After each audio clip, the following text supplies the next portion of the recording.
Ever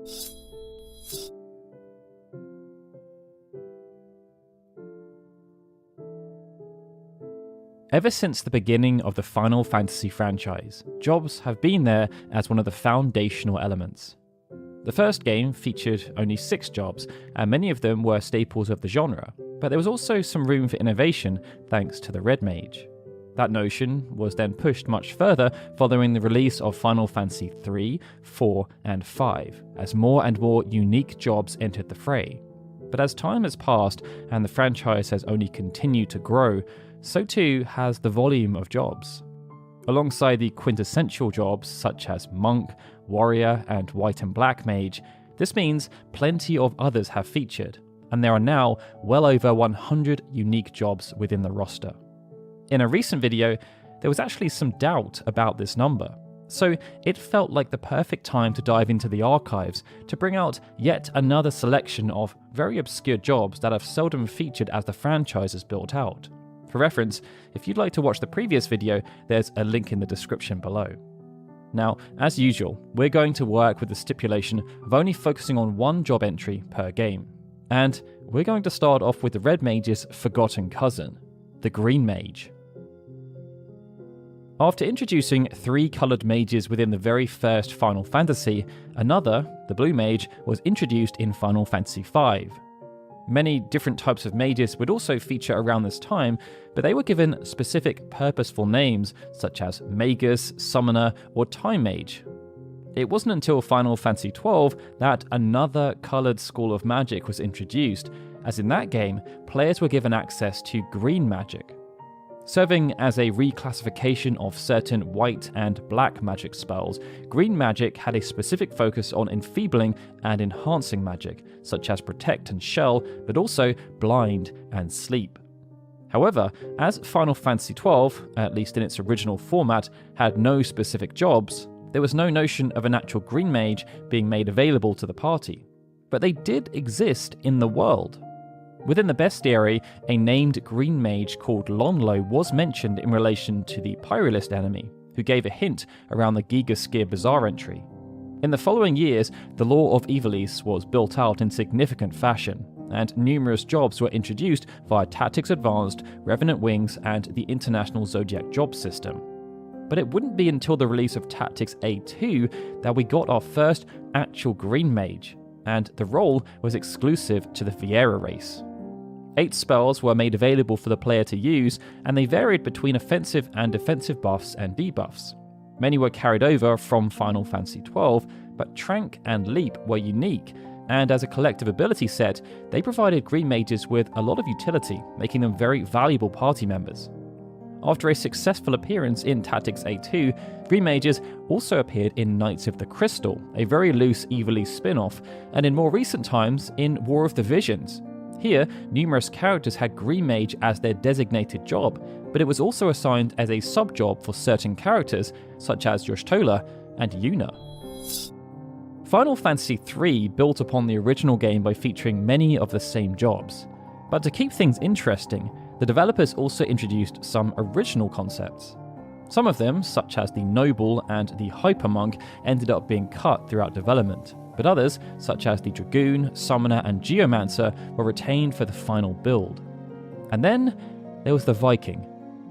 Compared to many of the other jobs, which had a rooting in tabletop gaming or wider fantasy, the Viking felt a bit more unorthodox. But it did make sense, as the developers had started to lean more into Norse mythology as a source of inspiration.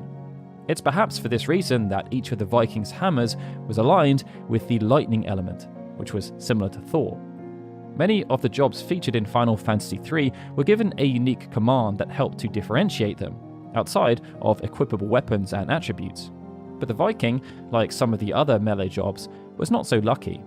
Due to the original Final Fantasy III being quite basic in terms of its available commands, this meant the Viking had no specific ability, and as their stat growth was slower than their contemporaries, they meant that outside of attempting to exploit a lightning-based weakness, there wasn't really much point in using the Viking job outside of wanting to experience everything the game had to offer.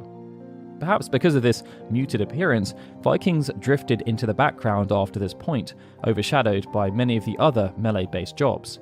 There was, however, a faithful recreation featured within Tactics A2, and the Viking job has also been ever present in many of the mobile games that have focused on history, such as Airborne Brigade and Record Keeper. Now, the first two jobs we featured have quite obvious practical applications. One was a mage, capable of aiding the party through the use of enhancing or enfeebling magic, while the other was a brute force melee damage dealer. That then makes our next entry quite intriguing, as it performed a similar application to the Green Mage, albeit from a very different perspective. Jugglers have been synonymous with the circus for a very long time, able to thrill audiences with their ability to toss and manipulate multiple objects at the same time. In that particular setting, it makes perfect sense, but it doesn't quite make sense in a more combative setting. There has been a resurgence in real life thanks to the advent of combat juggling, which is a very interesting sport, but even that relates to attempting to prohibit the opponent's ability to juggle as opposed to trying to cause them physical harm through the act of juggling. That's what makes the appearance of the juggler job in Tactics Advance pretty interesting. The job was exclusive to Mughals, who had learned to use their juggling talents to juggle harmful objects and then hurl them at enemies when they were least expecting it. This not only enabled jugglers to deal decent physical damage, but also enfeeble their opponents with quite logical status effects. For example, by using the Ring ability, they would throw a hoop to inflict stop, and when using Firebomb, they went a bit rogue by throwing Molotov cocktails at their opponents to inflict Berserk. Perhaps due to its quirkiness, the juggler then returned in Tactics A2 and Airborne Brigade, complete with clown makeup. But perhaps the most surprising reappearance came via Brave Exvius, where the juggler was a rare summon. After the release of Final Fantasy V, outside of the MMOs, jobs started to become a seldom used part of the franchise. But after working on the successful remakes of Final Fantasy III and IV, Takashi Tokita wanted his new, original Final Fantasy to have a strong focus on jobs. The idea was for the Four Heroes of Light to have all the hallmarks of the 8-bit and 16-bit era, and with jobs playing such a prominent role, it made perfect sense for them to return. However, to ensure things were kept somewhat fresh, they were renamed to Crowns, and there were some very innovative concepts at play. In that regard, focus has to be placed on the Storyteller Crown, which could be acquired after defeating Roland and Recruiter in the Mysterious Lighthouse. In application, the Storyteller was quite similar to the Freelancer class, as it was proficient in every type of weapon and had access to abilities that had previously been learnt from other crowns. However, due to its proposed use as an end-game crown, the Storyteller had almost zero stat growth. When used at level 99, this meant the Storyteller had the potential to be the most powerful crown in the game, and a valuable asset to the team. But, perhaps due to the niche nature of the Four Heroes of Light, Storyteller has never been explicitly referenced in any other game in the franchise since. Excluding the pixel remasters, quite often when older Final Fantasy games have been remade or remastered, the development teams have tried their best to include a ton of extra content as a way of coaxing back older players. This often comes in the form of bonus dungeons and super bosses, but the Game Boy Advance version of Final Fantasy V also added in a few bonus jobs too. 4 new jobs ended up being added, and they were each very different from the jobs that were already available in the main game. But the Oracle stood out due to its alignment with Soothsaying. It offered by far the highest magic stat modifier. But what made the Oracle quite special was that even though it could be very strong, it could also easily end up hindering the party. Its main command, Condemn, allowed the use of abilities without there being any MP cost, with the time to execute being determined by the Oracle's level. The difficulty, though, was that the ability used was random. This meant, alongside powerful abilities such as Black Frost and Judgment, which dealt elemental damage, Condemn could also enact Recuperation and Rejuvenation, which removed all negative statuses and restored HP. This sounds great, but the problem was that the target would be the opponent, not the party. The other main command was Predict.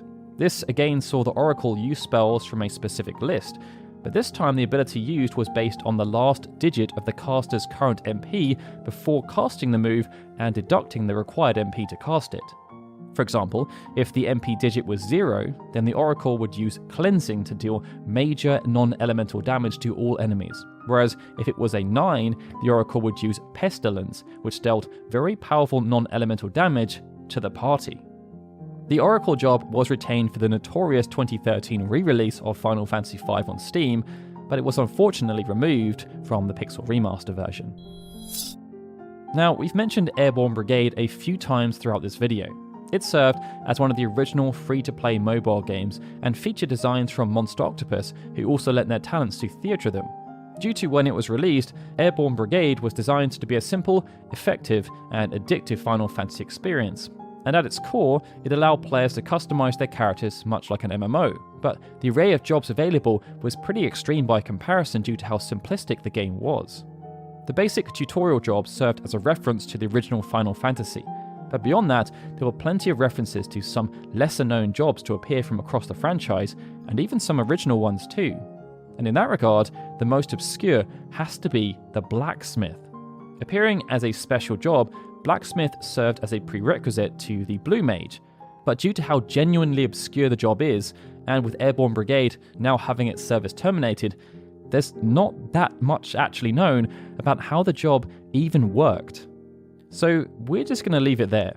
Which brings us on to the last job on the list, which featured in another quite crazy game, Tactics S. With both the Ivalice and Tactics brands exhausted, Square Enix attempted to try and bring fans of the original game back by creating a free-to-play mobile gacha game. To make the game appealing though, the developers attempted to create a huge roster of jobs, with new jobs appearing alongside those inherited from the 3 previous Tactics games. It led to a ton of crazy jobs, and one of the more unique has to be the Vampire. The job was exclusive to the Grier race, which had appeared in Tactics A2, but there was only access to one ability, Dark. Perhaps the most interesting aspect though was that this was the 3rd iteration of the Vampire. The job had first debuted in Knights of the Crystals, which, as previously mentioned, took direct inspiration from Tactics. This game featured more jobs than any other game in the entire franchise, over 100 in fact, within just a single property. And amongst the huge roster were 2 forms of vampire. After this, Bravely Default, another game with a strong association to Final Fantasy, also featured the vampire job. This iteration, however, was much more expansive, featuring a whole host of abilities that led much more into the inherent nature of vampires. But with that, they were 7 more obscure jobs from across the entire Final Fantasy franchise. Be sure to let us know in the comments below which of these you knew about and have actually used. And of course, if you enjoyed the video, please be sure to hit that like button and subscribe for more content. Alright everyone, with that, this is Daryl signing out. As always, I'd like to give a big thank you to all of our Patreon and YouTube membership supporters, especially Benjamin Snow, The Livestream, Gregory, Juan Jaramillo, Justin Dent, and Sukun TDK, who are super special Onion Knight supporters. And of course, a big thank you to everyone for watching this video. I'll see you all again soon for more Final Fantasy goodness.